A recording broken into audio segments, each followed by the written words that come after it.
10 چیزیں ایسی ہیں سننے والے کو اگر بتائی جائیں اور سننے والا اس پر غور کرے اور سوچے تو اللہ تعالیٰ اس کو اس نصیحت سے نفع پہنچاتا ہے. 10 چیزیں سن لیں. لوگوں کو اللہ کی نعمتیں یاد دلائیے تاکہ وہ اللہ عز و جل کا شکر کریں. کس نے دی زمین؟ کس نے دیا آسمان؟ کس نے دولت دی؟ کس نے آنکھ دی؟ یہ ساری نعمتیں اللہ کی دی ہوئی ہیں.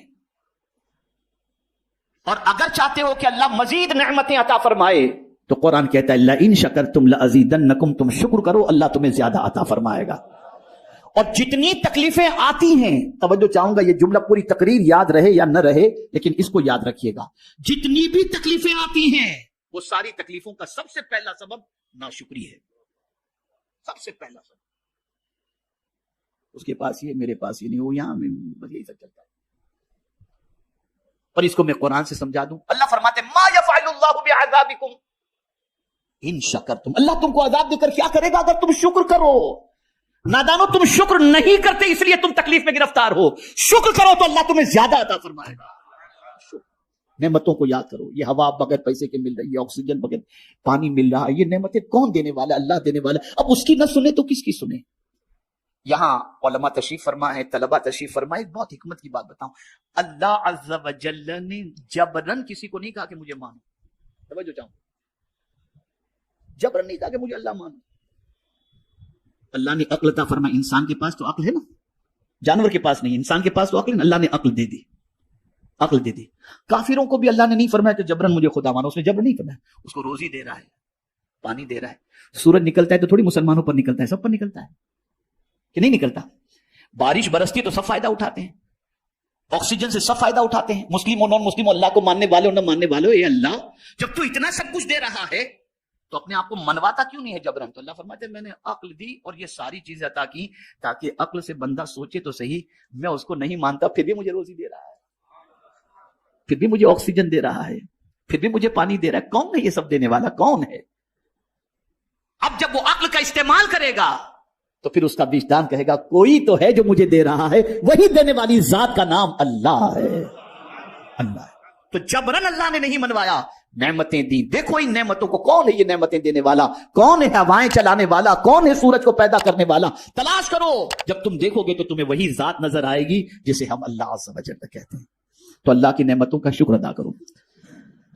دکھ اور تکالیف کا ثواب بتائیں تاکہ صبر کریں.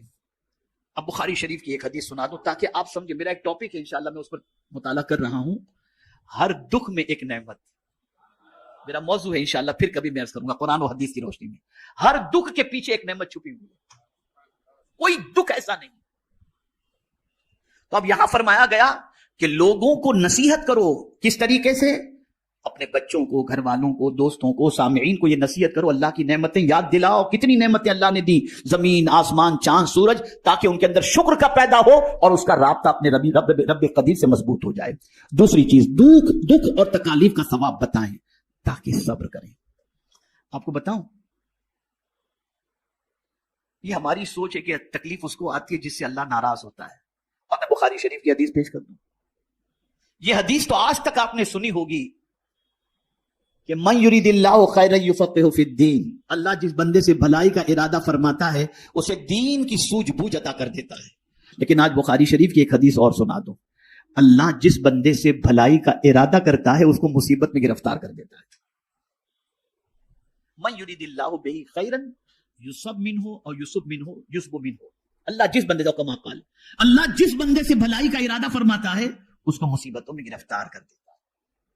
اس لیے کہ مصیبت پر صبر کرنے کا جو اجر ہے وہ کسی عمل کا اجر ہے ہی نہیں. اور صبر کرنے والے کو انسان سلام کرے یا نہ کرے، فرشتے قیامت کے دن سلام کریں گے اور کہیں گے سلام علیکم بما صبرتم فنعم عقبی الدار. تو دکھ میں انسان مایوس ہو جاتا ہے، اسے بتاؤ کہ دکھ اور تکلیف میں صبر کرنے پر اللہ نے کتنا اجر رکھا ہے. تیسری چیز، گناہوں کی سزا اور عذاب سنائیں تاکہ گناہوں سے باز آ جائیں اور ان سے توبہ کریں. وہ لوگ جو گناہوں میں ڈوبے ہوئے ہیں ان کو بتاؤ کہ گناہوں کا عذاب کیا ہے اور گناہوں کی وجہ سے اللہ عز و جل کیا سزا عطا فرمانے والا ہے تاکہ بندہ اس سے بچنے کی کوشش کرے. اسی طریقے سے ہمارا سب سے بڑا دشمن کون ہے؟ تو قرآن کہتا ہے ان الشیطان للانسان عدو مبین کہ بے شک شیطان انسان کا کھلا ہوا دشمن ہے.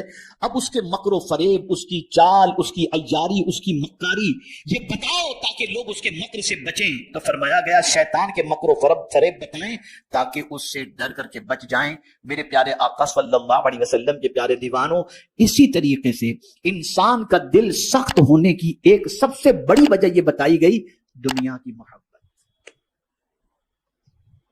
یہ جس دل میں پیدا ہو جائے وہ بہت سخت دل ہو جاتا ہے، اتنا سخت دل ہو جاتا ہے کہ پھر کسی کے قتل پر بھی آمادہ ہو جائے گا، کسی کا مال کھانے پر بھی آمادہ ہو جائے گا، اور بڑھتے بڑھتے یتیم کا بھی کھا جائے گا، مسکین کا بھی کھا جائے گا، بیوہ کا بھی کھا جائے گا، سب کا کھا جائے گا.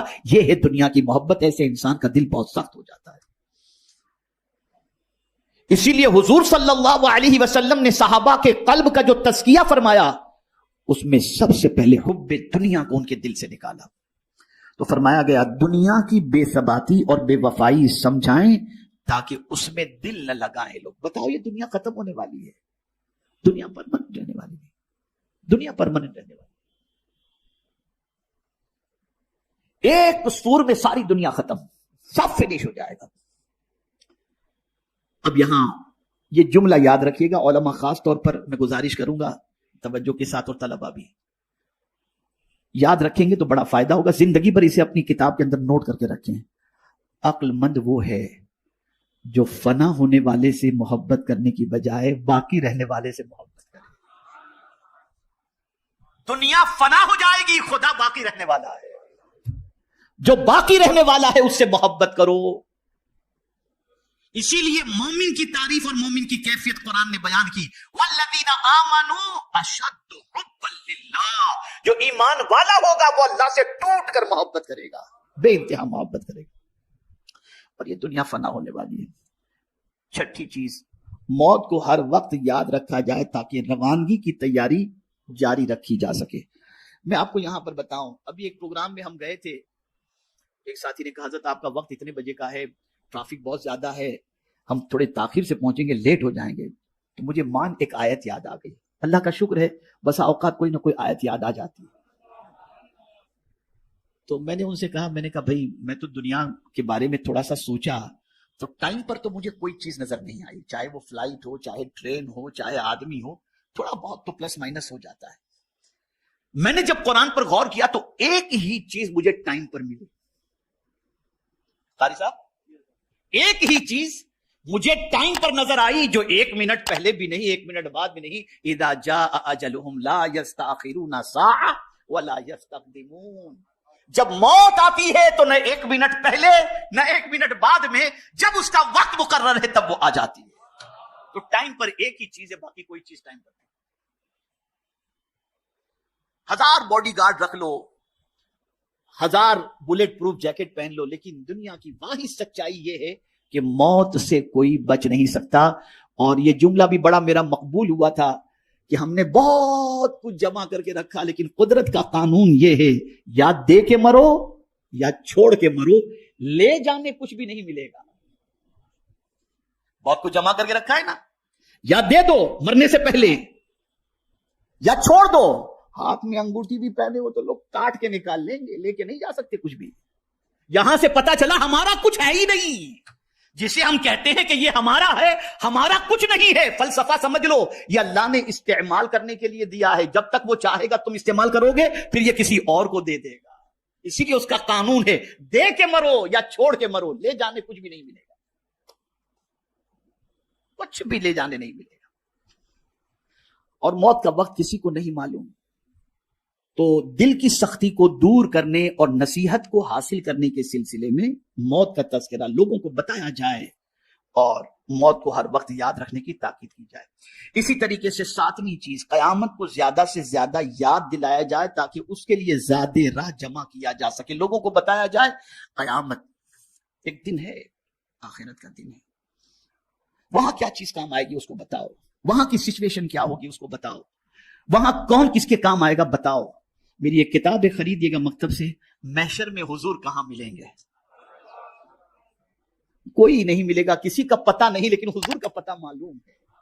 حضور نے خود بتا دیا میں کہاں ملوں گا، اور کہاں ملیں گے؟ جہاں سخت حاجت ہے وہاں مصطفیٰ پیارے تشریف فرما گے۔ پل صراط پر ملیں گے، میزان پر ملیں گے، حوض کوثر پر ملیں گے۔ یا رسول اللہ آپ کی عظمتوں پر قربان کہ جن کوئی بھی مصیبت ایسی نہیں جس کے حل کے لیے آپ پہلے سے موجود نہ ہوں۔ یہ مصطفیٰ جان رحمت صلی اللہ علیہ وسلم۔ اور سب سے بڑی شان جو ہے نا حضور کی، اگر کچھ بیان نہ بھی کی جائے، صرف ایک شان بیان کی جائے، وہ شان محبوبیت۔ ہماری صاحب توجہ چاہوں گا، اعلیٰ حضرت نے اس کو بہت فوکس کیا، ہر شان اپنی جگہ پر ہے، لیکن اللہ کی بارگاہ میں جو محبوبیت کا مقام ہے وہ اس سے بڑھ کر۔ تو اعلیٰ حضرت کیا اٹھے، یار محبوب میرے آقا اللہ کے کتنے محبوب ہیں تم جانتے ہو؟ میں تو مالک ہی کہوں گا، اتنے محبوب، میں تو مالک ہی کہوں گا کہ وہ مالک کے حبیب، یعنی محبوب و محب میں نہیں میرا تیرا۔ اگر مولا نے سورج غروب کر دیا، محبوب نے اشارہ کیا، سورج پلٹ کر آ گیا، تو محبوب سے نہیں فرمایا میں نے ڈبا دیا تو نے نکالا کیوں؟ اس لیے کہ محبوب محبوب ہے، میں تو مالک ہی کہوں گا کہ وہ مالک ہے، یعنی محبوب و محب میں نہیں میرا تیرا۔ تو قیامت میں حضور کام آئیں گے صلی اللہ علیہ وسلم۔ تو اس موقع کی کیفیت کو بتاؤ، وہاں کے حالات کہ کوئی کسی کے کام نہیں آئے گا۔ اور خاص طور پر میں دو چیزوں کا ذکر کر دوں، یوم لا ينفع مال ولا بنون، قیامت کے دن نہ مال نفع پہنچائے گا، نہ بیٹے نہ اولاد نفع پہنچائے گی، الا من اتى الله بقلب سلیم۔ دیکھیے بات قلب کی آ گئی، جو اپنا سلامتی والا دل لے کر کے آئے گا، یہ دل قیامت میں اس کو نفع پہنچائے گا۔ تو دل اگر سخت ہو جائے تو اللہ خیر فرمائے، اللہ خیر فرمائے، اس دل کی سختی سے اللہ خیر فرمائے۔ آٹھویں چیز، دوزخ کے عذاب کے حالات بتائے جائیں تاکہ ان سے بچ سکیں۔ اب پہلے ہی میں نے عرض کر دیا فویل للقاسیۃ قلوبہم، ویل، یہ ویل کیا ہے؟ خرابی کے معنی بھی، اور ایک اعتبار سے ویل جہنم کی اس وادی کا نام ہے جس سے جہنم بھی دن میں 70 مرتبہ پناہ مانگتا ہے۔ تو جس کا دل سخت ہو جائے، جس کے دل پر اللہ اور اس کے رسول کی باتوں کا اثر نہ ہو، اسے ڈرنا چاہیے اپنے ٹھکانے کے بارے میں۔ 9ویں چیز، بہشت کی نعمتیں سنائی جائیں تاکہ انہیں رغبت ہو۔ جنت کی بہاروں کے بارے میں بتایا جائے، کیا کیا جنت، شرابن طہورا۔ سب سے بڑی چیز تو یہ کہ یہاں تو یار کہیں بیٹھو تو کوئی اچھی بات، کوئی اس نے آپ کے بارے میں یہ کہا، فلاں نے یہ کہا، tension tension tension tension tension. جنت ایسی جگہ ہے وہاں کوئی ٹینشن نام کی چیز ہے ہی نہیں، کوئی ٹینشن کی بات نہیں۔ آدمی چاہتا ہے کہ دنیا میں میری تمنا پوری ہو، توجہ چاہوں گا اس جملے پر، آدمی چاہتا ہے دنیا میں میری تمنا پوری ہو۔ اللہ فرماتے تو دنیا میں جو چاہتا ہوں وہ تو کر، جنت میں تو جو چاہے گا میں وہ کروں گا۔ تو ہماری تمنا پوری ہونے کی جگہ دنیا نہیں جنت ہے۔ وَلَكُمْ فِيهَا مَا تَشْتَهِي أَنفُسُكُمْ وَلَكُمْ فِيهَا مَا تَدَّعُونَ، جو چاہو گے اللہ تمہیں عطا، اور کوئی محنت بھی نہیں کرنی، کمانے بھی نہیں جانا، خیال ہوا کہ یار یہ مل جائے تو فوراً سامنے آ جائے، یہ قیامت۔ آخری بات، ہر بات کو خوف و رجا کے درمیان رکھا جائے، یعنی کبھی اللہ تعالیٰ کی عظمت و ہیبت کا تصور دلایا جائے تاکہ اس کا خوف دل میں پیدا ہو، کبھی اللہ کی رحمت اور مہربانی بتائی جائے تاکہ اس سے امید ہو۔ جو پند و نصیحت 10 امور پر مشتمل ہو تو اہل ایمان کو اس سے بہت بڑا فائدہ ہوگا۔ یہ 10 باتیں ایسی ہیں کہ اگر ایمان والے کے سامنے یہ 10 باتیں رکھی جائیں تو ایمان والے کو فائدہ پہنچے۔